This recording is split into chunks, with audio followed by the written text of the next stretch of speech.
Reading in 3, 2, 1. Welcome once again, guys. It's your boy Max Chiwande. Kids Cafe is a show where we empower the youth, promote the academias, the intelligentsias, and today I've got Dr MALUSI MNCUBE again. How are you, Doc? Hey, I'm fine. I'm good. Head above water. Head above water. I'm actually walking on water. Yeah, yeah, absolutely. Yeah. How was your day? Walk me through your day. Day's always busy. I noticed. Been following what's been happening with the G20, following what's happening with the AU. I've been following what's been happening in Angola, Luanda. Between the 24th and 25th, they had the AU, African Union, and EU partnership meeting. Mm-hmm. So a whole lot of things, because globally things are shifting. They are. And Africa is taking its rightful, powerful position where we are creating our own narratives, and we have to translate it into being a superpower like other superpowers. Yeah. We are globally ambitious. That's for sure. Let's make Africa great again. Absolutely, yeah. So I've managed to formulate some few questions, but from those questions, what I got was that I want us to. These are topics that I'm gonna just say that we're gonna talk about that we're gonna cover in our podcast, and then there's questions that I've made up, and some of these points I want us to discuss the concept of the G20. What is it in overview? Absolutely. Why didn't America pitch for the Right. G20? Absolutely. And I saw his tweet yesterday. I want to read his tweet Right. as we get it. Mm-hmm. Why isn't South Africa's economy grew in the last 4 years? All right, yeah. Your take on the local government elections next year? All right, yeah, cool. Do you think ANC we'll get into it? Okay, all right, yeah. And your books. Okay, all right. Your books. And on Your the books. table as Yeah, well. on the table yeah. as well. Mhm. So I can just take one, but it's fine. Yeah, right. Yeah. What is G20 for someone ohlele kasi uyazwela ukuthi itratas valiwe and everything, but they don't know what's happening? G20, nothing complex about it. It's a group of highly industrialized superpowers and emerging powers. Countries that came together. First, there used to be a G7, which were G7. global north countries, Yes. Western countries that controlled the whole economy. Well, Japan was also hooked into the Western hemisphere, but they're actually on the Southeast Pacific Oh yes, seas. but yes. they are But on the economically, they became part of the G20. G7 first. Oh, G7. Yes. Okay. Then, because of the financial crisis, the Asian financial crisis, they formulated then the what you call the G. They decided to do the G20, so that globally all industrialized countries they could talk about what is happening in the world, how they could anticipate problems, and how they could solve those problems as they went on ahead economically. So that's how the G20 came about. It's an informal body. It's not a treaty-based body. It doesn't have any legally binding powers. It's a very influential body where you can exercise your soft power, exchange ideas, trade ideas, but it's not legally enforceable. It cannot enforce binding resolutions. No, it cannot. And what is the purpose actually? The purpose is to discuss economic strategies, even where there are problems. For instance, issues of climate change. When in 2008 there was the financial meltdown, Yes. which affected the whole world, there to get together again because we trade amongst each other as the world. And most multinational companies, they are all over the world. That's why they are multinational companies. And from after the Second World War right up to now, the world was, most of the currency was denominated in the US dollar reserve currency. It was the reserve currency of the world.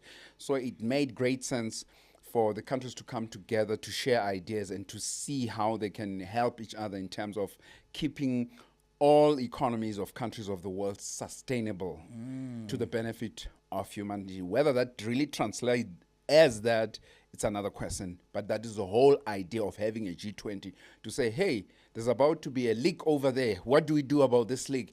Hey, there's about to be a thunderstorm coming over there. What do we do about that thunderstorm? Because it's going to affect that community. It's going to affect air travel that side. It's going to affect the oil pipes at that site, things like that. Or there's going to be a balance of payments. This country is going to suffer balance of payment, so they're not going to be able to service their debt. What do we do about that? It was an exchange of ideas. So they would formulate solutions. Whether they would be agreeable to those solutions, sometimes they would make pledges.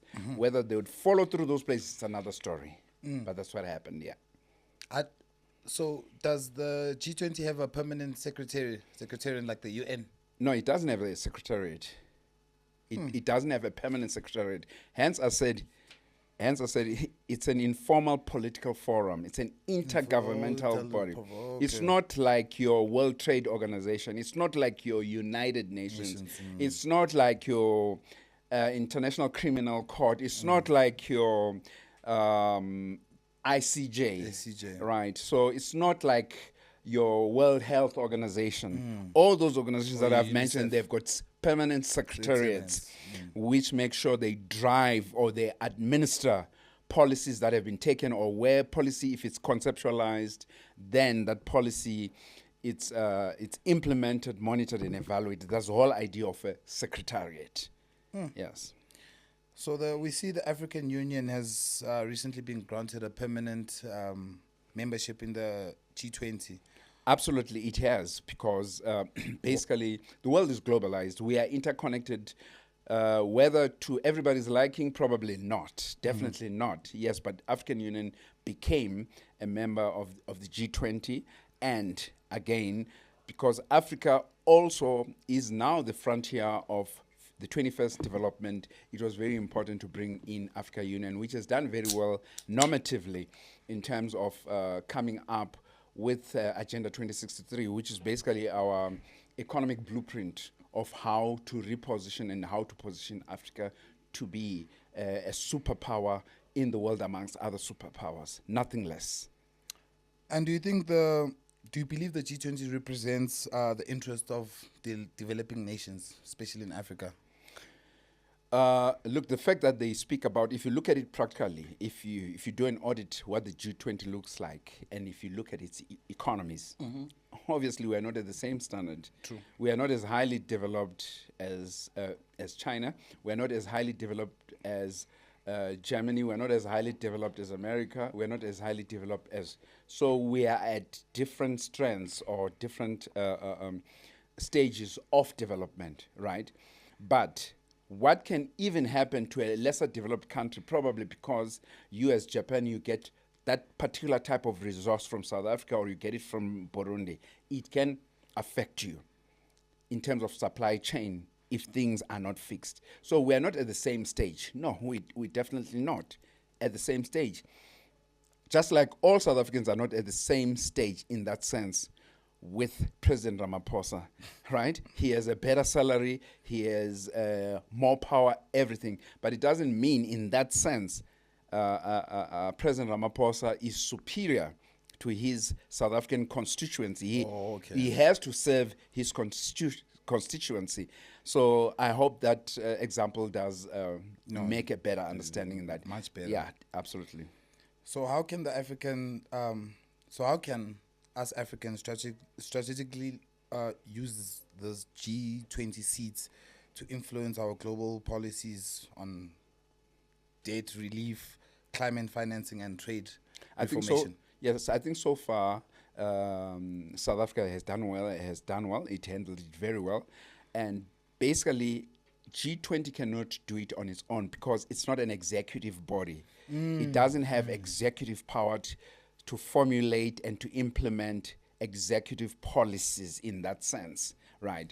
So, but what it was in the context of Africa, in the context of South Africa, is that South Africa is a member of BRICS and is a member of the African Union. Now, the difference with BRICS and G20, BRICS is a legally binding body. It's incorporated, right? Yes, that's why it has a new development bank, right? Which is it's a legal persona. It stands. It's a legal persona. So whatever its policies it formulates and it implements, they are legally enforceable, and there's also recourse for them for if anything goes wrong, and they can also be put to court That, yes, By new who? development. How? No, anybody who's dissatisfied. I mean, these things happen. It operates within the rule of law in that sense. So I'm saying that's the difference. So the whole idea of Africa being a member of G20 is to incrementally increase its influence and multilateralism, because we are already a member of BRICS. Most African countries are now a member of BRICS, but I'm making the difference that BRICS has legally binding resolutions and policies that it undertakes, right? So from BRICS, when we became a member of BRICS and we became a member of the African Union, it puts us in good stead to keep on pushing our value propositions of doing away with debt and coming up with globally sustainable policies. And we can also do that within G20, because you find that within G20 there's the African Union, there's South Africa, there's also the European Union. I noticed and that. yes, there's other. Do they have permanent Sorry. membership? The EU? Yes, they do. Okay. Yes, they do have. Okay. But remember, it's an informal body. Okay. That's why Donald Trump could do what he did, because it's an informal body. There was nobody can litigate against him because it's an informal body. It's an intergovernmental informal body. So anybody can walk out anytime. Anybody can pledge and not follow through what they say they promised, because it's an informal body. Absolutely. So, but it's a different case. I'll give you an example. For instance, if, for instance, a New Development Bank, which is a bank of the BRICS, if they give you 5 million or 5 billion US dollars, obviously they give you against a contract and other terms and conditions. You have to pay back that money, depending what the terms and conditions are, but you have to pay it back. That's what I mean to say it's legally enforceable. It's binding. You have to do it. Now it's making sense. It makes sense, yes. But with G20, it's an informal political forum. It's very important where you can pitch your ideas, where you can influence and persuade others and exercise your soft power diplomacy to get certain policies going. That's why you find countries like Canada and Germany, even the EU, and everybody was there, except for America was not there. Do you love Trump? I have no reason to hate Trump, but I don't love Trump, but I have no reason to hate him. Why should I hate any human being for that matter? You know, but to say love, I don't know Trump personally, so... Actually, maybe my question, what's your take on Trump? Trump is a very misguided politician. Misguided? Yeah, very... So you'd blame his team? No, he himself. Himself and his team. Because Trump is not just Trump on his own. Trump epitomizes the presidency, America's presidency and office.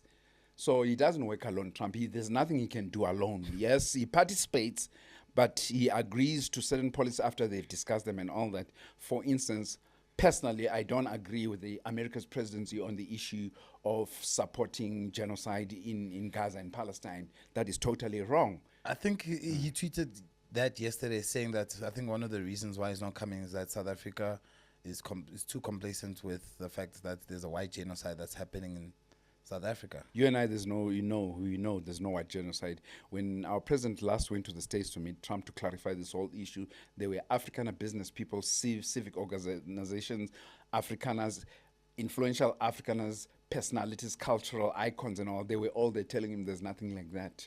The crime that is there affects everybody, like crime affects everybody, black and white, in the United States of America. So, look, Trump is not stupid.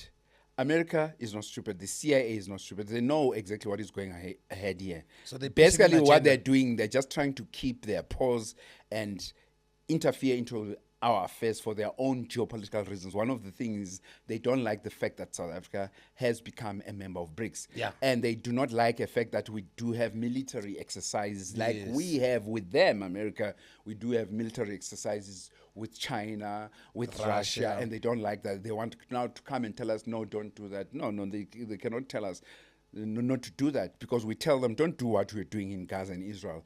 And they go ahead anyway and supply all these arms that are killing all these thousands and thousands of innocent boys and girls who cannot even defend themselves. Not 100 boys, not 6.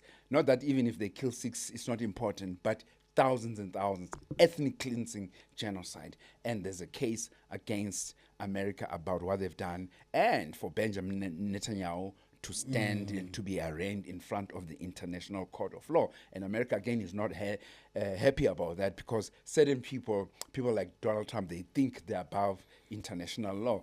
And that thing, well done to South Africa's presidents and all those who stood and said what is happening in Gaza. It's genocide against humanity. And it's not only South Africa who said that. There are many Western countries who actually said that.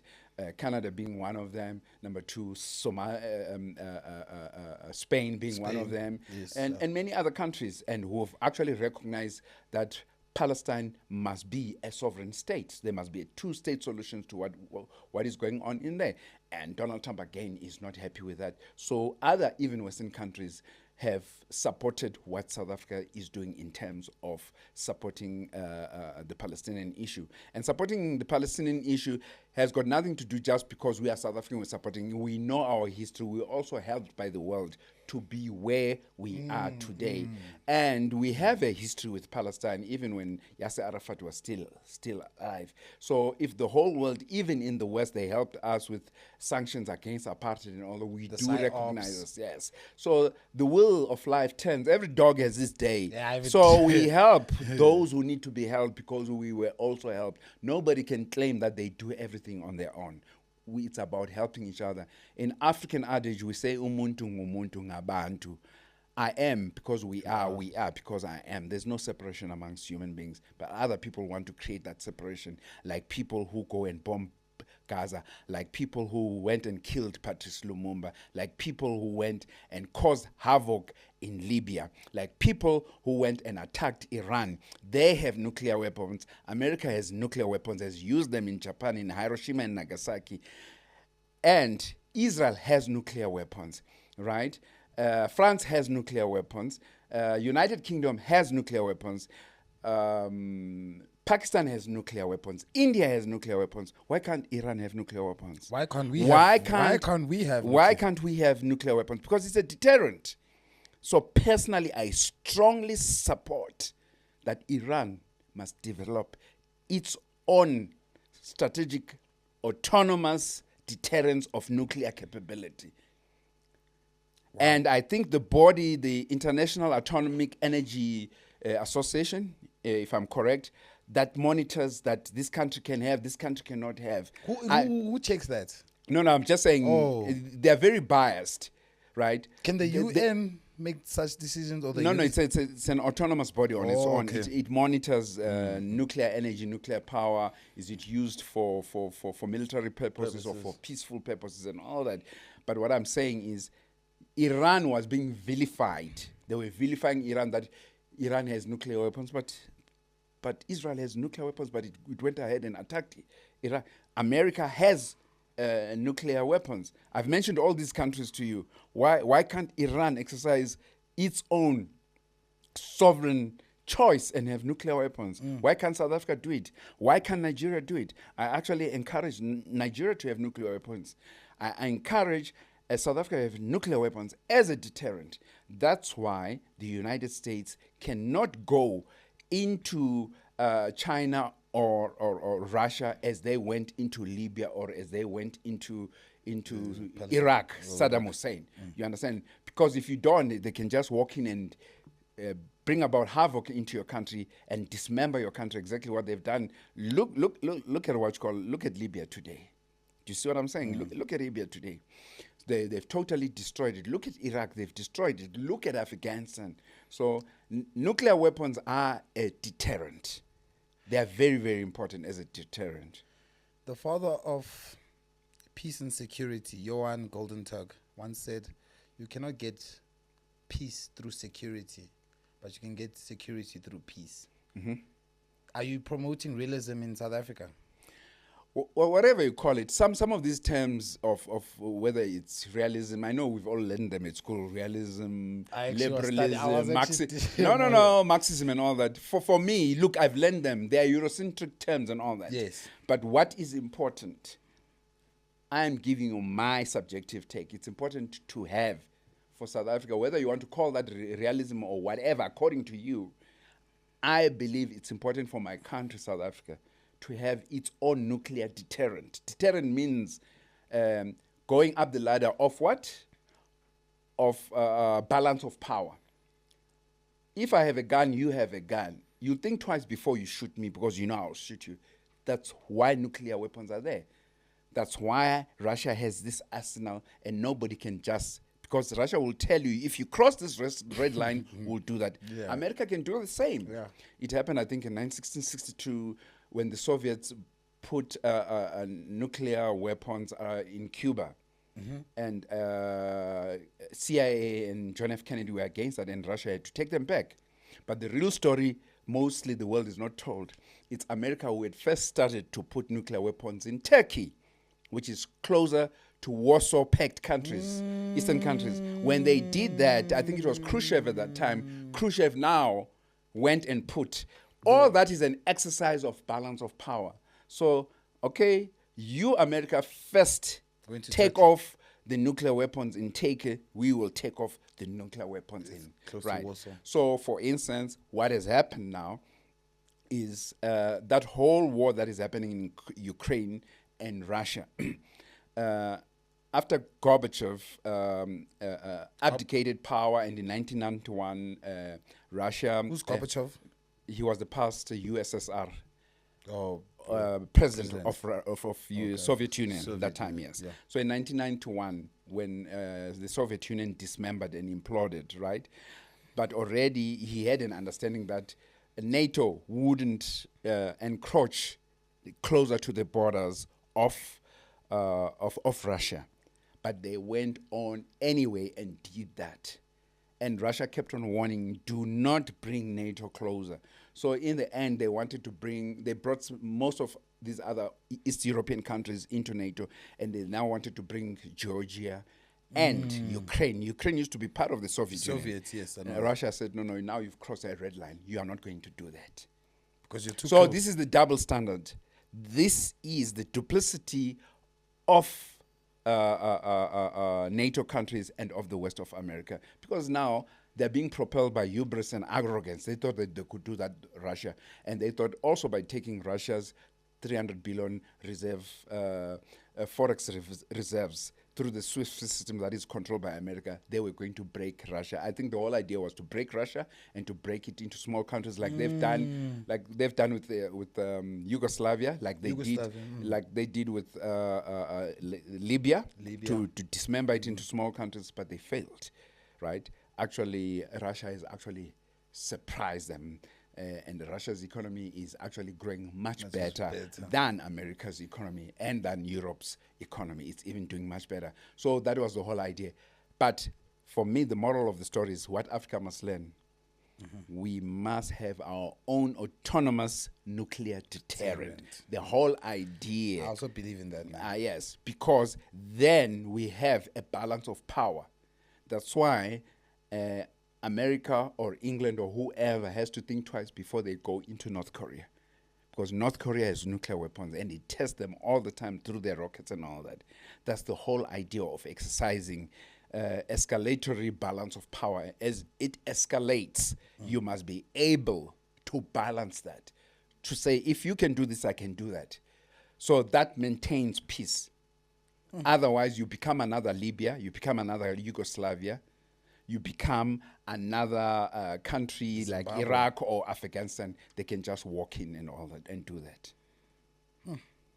Sure.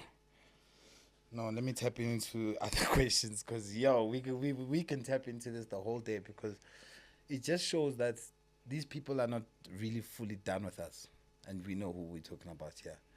They're not fully done. They still want to divide and conquer and divide, basically. No, they've always operated that way. I mean, we must know our black history. We must know it very, very properly.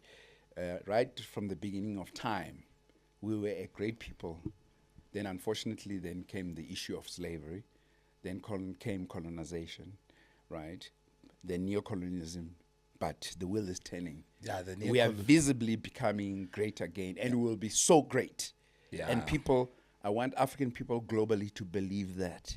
It starts with you. It starts with your narration, control of your narrative. Whatever little thing that you do, you can see. And I want to say congratulations to South Africa's presidency with the excellent manner in which, under all provocations, how they handled the G20. Okay. It was well standard, world class, civilized, mature, well. I want to personally say to my president, President Ramaphosa, and I'm not talking about his other politics, this he made South Africans, he made Africans in Africa and Africans globally proud. We executed it in terms of security. We executed perfectly in terms of breaking of commissions and how they were engaging to bring about what might be solutions to what South Africa is going through, Africa is going through, and the world is going through. Everything was executed excellently. So to my President Ramaphosa, I want to say, job well done. To all Africans who were there, job well done. To all greater humanity from Europe, from China, under the leadership of President Xi Jinping and the Communist Party of China. But Xi Jinping didn't also come. No. There were reasons why he didn't come, but he sent his premier. His premier was there. High-level delegation, it was there. Excellent. Job well done. And to Russia leadership, Putin and the Russian people, job well done. To Brazil, President Lula was there, well done. To President of India, Modi, well done. And to many other countries, even Saudi Arabia had a representative, well done to Saudi Arabia. And even Iran had a representative, well done. So the whole world who were there, who were mature, who knew that we're dealing with the humanities issues, they were there. Well done. And this was done under the leadership and the auspices of South Africa. South Africa, I'm very proud of you. My president, with this, I'm very, very proud with you. And the office of the presidency, everyone who made it happen, we are proud of you. I'm also low-key proud because there was a video of I'm at 2K, they call Mr. President a cupcake. Right, yeah. There's a video of him trending where he was fixing the flowers in the G20. Right. And it's like, oh, the president is actually fixing something. But it's like, oh, it's just another note. But other than that, actually, why are you not mentioning, actually, I must mention it. You were actually interviewed at the G20.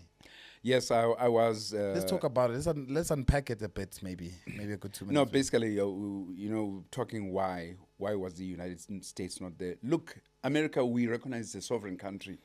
If they've decided, for whatever their reasons are, they did give us the reasons. They decided not to come. No, I'm fine. They decided we are not attending. But equally so, we said, fine, if America is not attending, like our president said, it's their loss. We are carrying on. But now there were rude remarks made on the presidency, like the spokesperson of the Donald Trump office saying our president is running he's running his mouth. You don't engage like that when you're an adult. True. And you can see this is something they are used to. And he's mocked countries like Lesotho. Because for me, mocking Lesotho is mocking black people globally. He's mocked Somalia, Donald Trump, and he's mocked Africa and say Africa has shithole countries. Now, if you turn the mirror and he mirrors himself when he looks at Africa, America has millions of people sleeping in the streets. It's a fact that you cannot hide anymore. Yeah. Its infrastructure is dilapidated. Actually, America is now a third world country. The only people who are truly enjoying America there is the super, super rich. Donald Trump, Bill Gates, all these rich families. But the majority of Americans, black, white, red, yellow, pink, they are not. They are suffering from very high inflation, high prices because of these stupid tariffs. And a leader who's failing to engage, and a lot of Americans don't want this genocide. Ordinary American scholars and all that. I mean, even Harvard University was taken to task because most of Eastern students were not supporting what Netanyahu and his government is doing to the Palestinian people.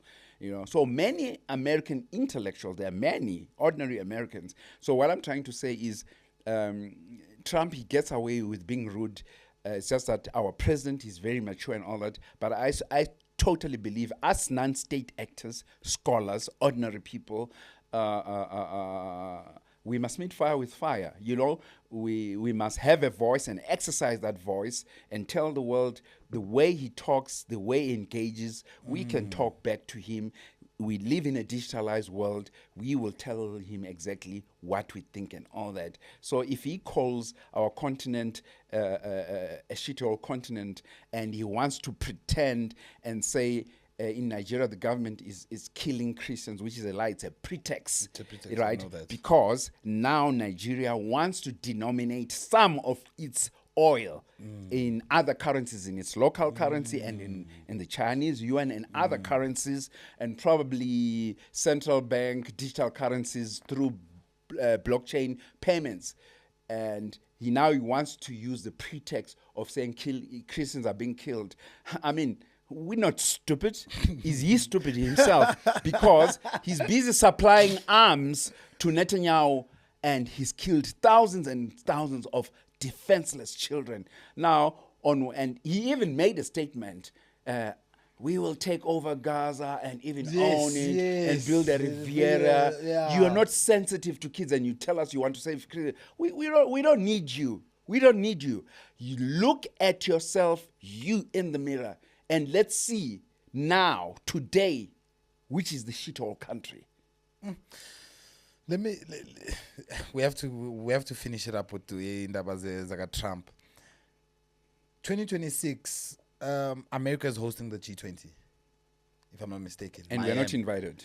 Apparently. But does he have a binding power to say we're not invited? No, he can do that, of course. He can do that. I mean, our last Minister of Foreign Affairs, Naledi Pandor, he's been blacklisted or terrorist, whatever type of list, but he can't enter the United States anymore. But he's not the first one. Even our liberation struggle heroes, there was a time Mandela was on that list.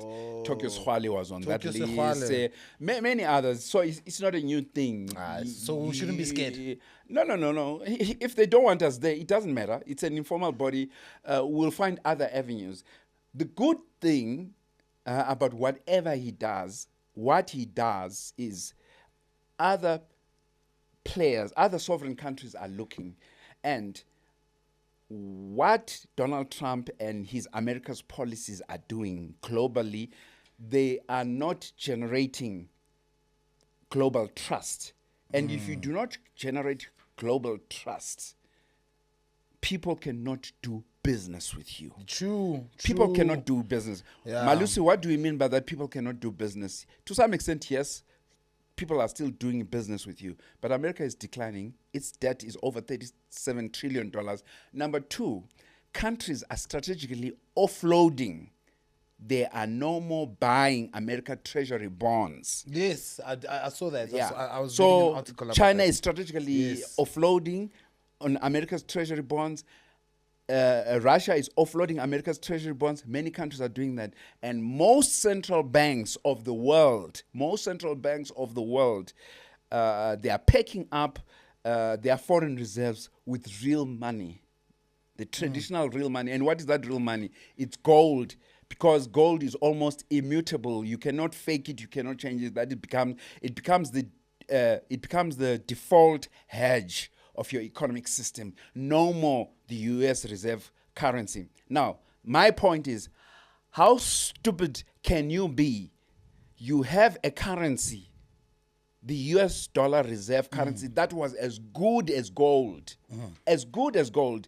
and that financed your trade deficit without you paying a penny, which gave you the leverage to export your inflation to all other countries, even to arm twist your pricing structure of the world. And because of hubris and arrogance, you let that privilege go away. By putting sanctions on countries because you want to preach to countries, you want to force them on each and every policy that they must do this, they must do that. And the straw that broke the camel's back is when now they sanctioned and they took Russia's foreign reserve of over 300 US billion dollars. Remember, Russia is a superpower. Russia is a nuclear power, probably has more nuclear warheads than the United States of America and China put together. Right? So they made that mistake because of hubris. They thought they could destroy Russia, but they've totally failed. Russia's even more united Right? than it. They should have exercised caution. They should have been judicious, and they should have tapped into history. Yes. And history will teach you that if push comes to shove, Russians historically have proved greater resolve and resilience. You can ask Napoleon Bonaparte in his graveyard right now. You can ask Adolf Hitler. Sorry, Napoleon. You can ask Adolf Hitler. And I can dare say you now, you can ask NATO now, North Atlantic Treaty Organization, which is led by America right now. Because right now, as you speak, it's not just Ukrainians fighting. Yeah. Right?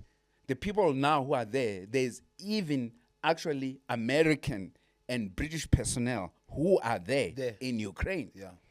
As much as the public might not be told who are there. So you can see Russia is exercising caution in fighting this war. They're exercising responsibility by fighting this war. This war actually was started by the Americans. That's my take. And unfortunately, they used the Ukrainians. And the Ukrainians fell for that trap. And I want to say, Taiwan, because Taiwan accepts that they are part of one China. The one China policy of mainland China, led by President Xi Jinping. Taiwan must not allow America to whisper in its ears, because they will end up like Ukraine. Whatever differences they have with mainland China, they must solve it peacefully, as brothers and sisters amongst themselves. Diplomatically. And come up with a peaceful solution, especially given in real time the sorry status, what has happened to Ukraine, how Ukraine has been used by CIA, Central Intelligence Agency, and by the Americans and by NATO. It's a sorry state of affairs. So also Taiwan must be very careful. No, we're going to have to just quickly wrap it up. We have actually spoken for so long. Let's quickly tap into your books, your most recent. Pan-African Agency in Pursuit of Africa's Revolutionary Political Economy. Tell me more, sir. Okay, basically that's the one on the table is my first edition. This is my second latest edition, this one. Right. Basically here, I'm doing an audit, an analysis of what the African Union and African countries have done so far, right? Yes, there's a lot of things that I'm not happy about, but it's a SWOT analysis. They've exhibited strengths in terms of programs they are implementing in Africa, that is nationally through the APRM, which monitors them. APRM is the African Union peer review mechanism, where each country monitors itself nationally and to align itself with the greater policies of Agenda 2063 of the African Union. Yes. So it's looked at from a national level and to see whether it aligns with with Agenda 2063. But also we look at what the African Union has done in terms of its work in bringing about better resolutions where you have coups, where you have unconstitutional changes of government. Yes, the world has become very asymmetric and very disorganized in certain instances, not because it's just Africa, it's because certain forces interfere in the issues of Africa. I speak about that and how the African Union has played a part, and the African Union peace and security peacekeeping forces have managed to maintain a semblance of peace under very trying circumstances after under very trying budgetary constraints, right? There is African Union standby force, standby force. They have it in every region, and under trying situations, even though it doesn't make headline news, but if you choose to follow and you have an interest to follow, they have done very commendable work, and they continue to do commendable work. Even from an economic point of view, we've managed to ratify and implement the African Continental Free Trade Area, which by membership is the biggest in the world. And already they do have traction, even though it's still small, but they do have traction whereby they've tried to bring down tariffs and non-tariff barriers so that African countries can trade better together. So that is happening. And also we have the African Export and Import Bank with its head office in Egypt. It has done a lot of commendable work whereby it finances public development, whereby countries sometimes do not have a sufficient balance of payments, and it has gone there to help to assist in terms of closing those gaps. So there is anything successful in life, a journey of 1,000,000 miles. People must always know that, not just headline, oh, this is now a big country. No. A journey of 1,000,000 miles begins with the first step. And the journey is arduous, it's incremental, it's inch by inch. China did not become a superpower in 10 years, in 20 years. It became a superpower in almost 40 years. For Russia to have built the resilience it has today to repel imperialistic inroads into its country, so that it is not destroyed like Libya has been destroyed, like Iraq has been destroyed, or like Afghanistan has been destroyed. It's because throughout the years, Russia built its own sovereign resilience, militarily and otherwise. That's why they are still standing as a sovereign state today. So these things take time. And this is what I'm appreciating about Africa and the African Union. Notwithstanding the serious problems that we have, and many people want to concentrate on our weaknesses and amplify our weaknesses, which is okay. But another kudos and another big up I can give to the African leaders who've managed to graduate from the Organization of African Union to African Union, from OAU to African Union. They have done sterling work. The African Union Commission has done sterling work in mediating peace, in bringing about converging our economies, as much as it is slow, but it is happening. It is happening. And hence we have today, we do have, we are members of the G20, and the African Union is a member of the United Nations Security Council. Even though they are on a rotational basis, we do not have the permanent seat in the United Nations Security Council, and we do not have the veto powers anymore, but we're working towards that direction. So all those things are commendable things. Just like a patient who is beginning to convalesce and become better in hospital, when you go and ask about your mother or father or your son, the doctor will say, he's getting better, but we're still watching him 24 hours. But we think in 3 or 4 months, he will be out of here. The doctor doesn't say, no, he'll get better today. He tells you because he understands the nature of the disease, what he is or she is up against. So Africa is doing well, and I'm pretty confident, given the young, brilliant minds, black minds, and human beings' minds I've seen all over the world. Africa is doing great again, because we are against people who are totally against Africa and Africans. Yes. But we are winning. Let me move on. Wow. That's so much nuggets. Once again, the book that gives the UJ trauma. Absolutely, yes.